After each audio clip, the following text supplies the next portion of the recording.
Okay, so navigating healthcare communication. It's tough, right? Yeah, definitely. Getting that essential info out to patients, clearly, making sure it's credible. And that they actually see it. It's a huge challenge. Hmm. But what if there's a tool, maybe a bit tricky but powerful, that could help? Well, the material we've looked at really pushes blogging. Makes a strong Oh, case for it, as like a cornerstone. Yeah, exactly. For educating patients, boosting online visibility, finding a clinic. Right, like local search. Exactly. And building that community trust, Right. which is just, so important in healthcare. Okay, blogging sounds great. But let's be real, who has the time in a busy clinic? That's the million-dollar question, isn't it? Writing good stuff takes serious time. Time, doctors, nurses, staff, they just don't have heaps of. Right. And that's precisely where something like ChatGPT comes into the picture. As a potential helper, a digital assistant. Yeah, the potential's there, Yeah, especially for tackling that time crunch for content creation. gotcha. So our mission here in this deep dive is to really dig into what this material says about using it. How can healthcare folks maybe use ChatGPT the right way, safely, ethically, strategically? And importantly, how to take stuff they already have, like discharge notes or FAQ. That's smart. Use existing materials. Yeah, and turn that into blog posts that people actually want to read Okay, so it's about using the tech's power. without compromising on accuracy or patient safety. Yeah. Those are absolutely non-negotiable in medicine. You just can't mess around with that. Couldn't agree more. Okay, so let's start with the why. Why should a practice already swamped even think about blogging? Well, the material points to some big payoffs. Okay, like what? Think about patient education. It goes beyond the exam room visit. Right, you can answer questions before they come in. Exactly. Makes Right. appointments smoother. Or answer questions after they leave, helping with recovery or managing a condition. And answering those common questions online. I mean, that could seriously cut down on phone calls, right? Definitely. If the answer's clear on the website, maybe fewer calls about the same thing over and over. Saves everyone time. Plus, there's the local search thing we mentioned. Yeah, Skin Doctor San Diego or whatever. Exactly. People searching locally are more likely to find a clinic that puts out helpful, relevant content consistently. It's like free marketing that provides real value. And it's not just practical stuff, is it? It builds trust. Yeah, absolutely. Putting good health info out there, making it accessible, it sort of humanizes the clinic. Shows you care about the community, not just, the appointment slots. Right. But now, the flip side. And the material's really, really clear on this. The risks, the landmines. Yeah. They're substantial if you're not super careful. The biggest one, misinformation. Okay, tell me more. Well, AI. It doesn't know medicine. It's predicting text based on patterns. So it could just make stuff up. Right. Or use old info. Exactly. It could generate outdated advice, incorrect facts, things that could actually harm someone. Wow. Okay, that's huge. And then there's privacy. HIPAA. Oh, absolutely non-negotiable. The material hammers this home. Any patient examples must be completely, totally anonymized. No protected health information. At all. Ever. Zero. The risk of a violation is just too high. And this relates to the language you use too, right? Can't make promises. Right. You can inform, but you can't diagnose. You can't guarantee treatments will work. So avoid saying, this will cure your... whatever. Definitely. The material warns against implying diagnoses or promising specific outcomes. And be really cautious about discussing like unverified supplements or experimental stuff. Unless it's backed up by solid evidence and the clinic's providers are okay with it. Exactly. With citations and oversight. So managing expectations is key. And then there are the legal bits. Yep. Always got to comply with local medical advertising laws, professional standards. AI doesn't give you a pass on those. No shortcuts there. None. Understanding those risks makes the next part absolutely vital. Which is? The essential best practices. The rules you must follow before any AI-generated text gets anywhere near patients. Okay, the guardrails, what are they? Rule number 1, top of the list. Use ChatGPT only as a first draft tool. Full stop. Never for the final version directly. Never. It's a starting point, maybe a brainstorming partner, but that's it. Which means human review is critical. Absolutely critical. Every single word the AI spits out needs to be reviewed for clinical accuracy. By who? It has to be checked and approved by a licensed healthcare provider, someone who actually knows the medicine. So the AI is like a research assistant, maybe, but the doctor is the editor-in-chief. Perfect analogy. The AI assembles, the human verifies and validates. And we said it, but let's say it again, patient privacy. Can't say it enough. No PHI, Yeah. no identifiable patient data, ever. It's fundamental for trust and, not getting sued. Right. What else? Fact-checking. Meticulous fact-checking. Any health claims, any statistics, any recommendations, they need to be checked against reliable sources. Like CDC, WHO, Mayo Clinic, those kinds of places. Exactly. PubMed, relevant medical associations. Because the AI can hallucinate facts or sources or mix things up incorrectly. So you have to manually verify everything. Everything. Against current established medical knowledge. And tied to that, make sure the final piece follows all the local rules about health info and ads. These aren't just like friendly suggestions, are they? Not at all. They are the absolute foundation. Skip this, and the risks of using AI here are just way too high. It's not worth it. Okay. So follow the rules, be super careful. Assuming you do that, how do you actually make a blog post? Right, the practical steps. How do you take, say, those discharge instructions and use ChatGPT safely?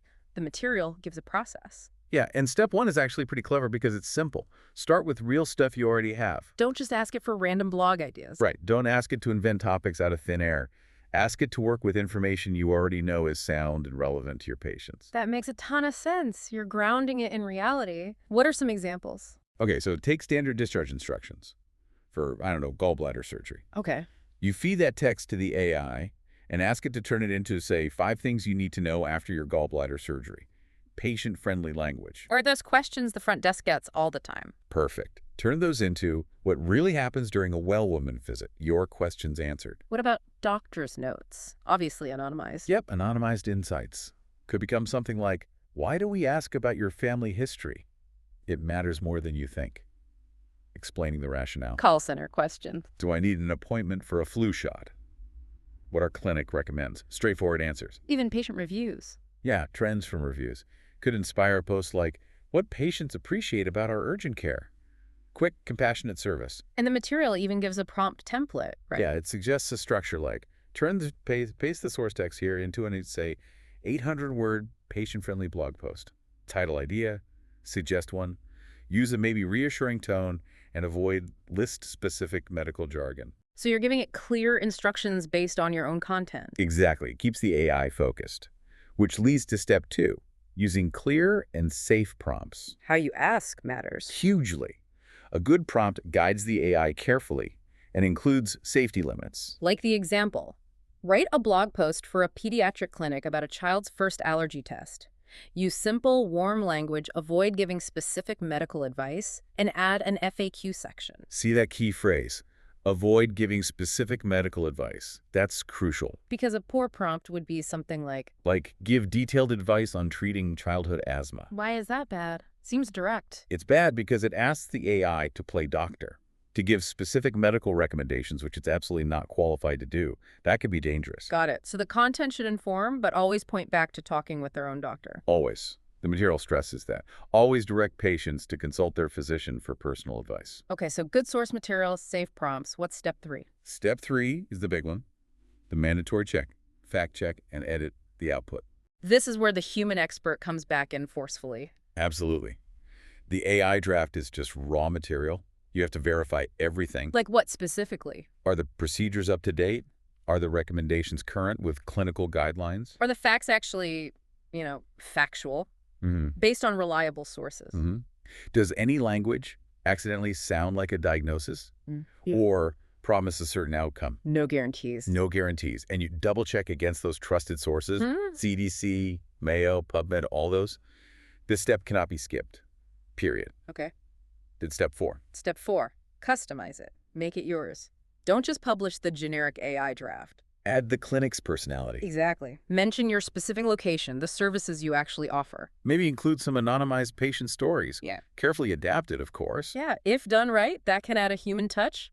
Feature short quotes or bios from your own doctors or nurses. Make it personal. And link internally. Definitely. Link to your service pages or other related blog posts on your site. That helps patients navigate, and it's good for search engines, too. So personalization turns the AI draft into something uniquely valuable for your clinic. Precisely. Now, the material also mentions some more advanced ways clinics could use this once they're comfortable. Right. Beyond just single posts. like creating a whole content calendar. How would that work? You could prompt it. Create a 12-month blog calendar for a primary care clinic in, say, London. Include seasonal health tips, awareness days, common local health issues. And it could suggest topics for each month. Yeah, like tips for managing blood pressure in winter for January, or colorectal cancer screening awareness in March, cold, flu, or COVID, symptom checker for September. Helps plan ahead. That seems really useful for staying consistent. What else? Rewriting or repurposing old content. Got dusty old PDFs or long brochures. Yeah, stuff that's maybe hard to read online. Use a prompt like, rewrite this patient brochure on diabetes management into a blog post. Use bullet points, clear headings, keep it educational. Or updating older blog posts. Perfect use case. Take this 2020 post about flu symptoms and update it for 2025 with our current clinic guidelines. Keeps info fresh. And one really interesting idea was using anonymized clinic data. How so? Without revealing specifics. Right. Look at trends. What are the top reasons people visit your urgent care in the spring? Okay, I see. Like, top 5 reasons for urgent care visits in springtime. Or what our appointment data suggests about this year's cold and flu season. You'd feed it an anonymized summary of the data. The prompt being something like, turn this internal data summary into an engaging, non-technical blog post about health trends we're seeing. Exactly. Leverages your unique insights carefully. But again, Human review is still essential for all of this. absolutely, every single time. Which brings us back to those crucial safety reminders. Let's recap those because they're so important. Misleading advice. Always include a medical disclaimer. Standard practice. This is for info only, not medical advice. Talk to your doctor. Protecting patient identity. Change all names, all details. Be incredibly cautious with case studies. Explicit, informed legal consent is complex. Often better to just avoid specifics. Unverified treatments. Stick to what's backed by your providers and solid evidence. Don't let the AI wander into promoting supplements or iffy therapies without that medical sign-off. And outdated information. Always use current guidelines. Yeah. And add a last reviewed date to every single post. It signals freshness and forces you to actually review it periodically. Okay, so pulling it all together, what's the main takeaway from digging into this material? I think it's that the potential time savings are real. ChatGPT can help draft content faster, translate jargon, keep the website fresh. That's a big deal for busy clinics. It is. And it's a huge bit, but it absolutely must be treated as an assistant, a tool. Got the authority. Never the authority. Right. The human medical expertise, the careful oversight, the ethical judgment, those are completely irreplaceable. So the benefits are there, but they're tied directly to being incredibly vigilant about accuracy, compliance, and patient safety. They're inseparable. You can't have the benefits without the vigilance in a field like healthcare. It really underscores that these tools augment our abilities. They don't replace professional responsibility or knowledge. Well put. Yeah. So if a clinic is listening and thinking, okay, maybe we could try this, what's a good first step based on the material? It suggests starting small and safe. Pick, say, 3 common questions your front desk gets every single week. Okay, simple FAQs. Yeah. Ask ChatGPT to draft blog post answers for them. Then, and this is key, put those drafts through the entire rigorous review, edit, fact check, and personalization process we talked about. Then publish. Then and only then, publish. It's a way to test the workflow while keeping the safety rails firmly in place. That sounds manageable, a practical way to start. Which kind of leads to a final thought, something for you listening to maybe mull over. Okay. This material really drives home how essential that human review and fact-checking is, right? Even with sophisticated AI. Yeah, it's non-negotiable, especially here. So what is that necessity of human expertise and oversight, particularly in critical fields like healthcare? Tell us about the future relationship between AI help and professional responsibility everywhere, across all fields. That's a big question. And thinking about that, how does it change how we consume information online? How do we learn to trust content when we know AI might have been involved in creating it, even just as a draft? That's something that goes way beyond just doctors' blogs, isn't it?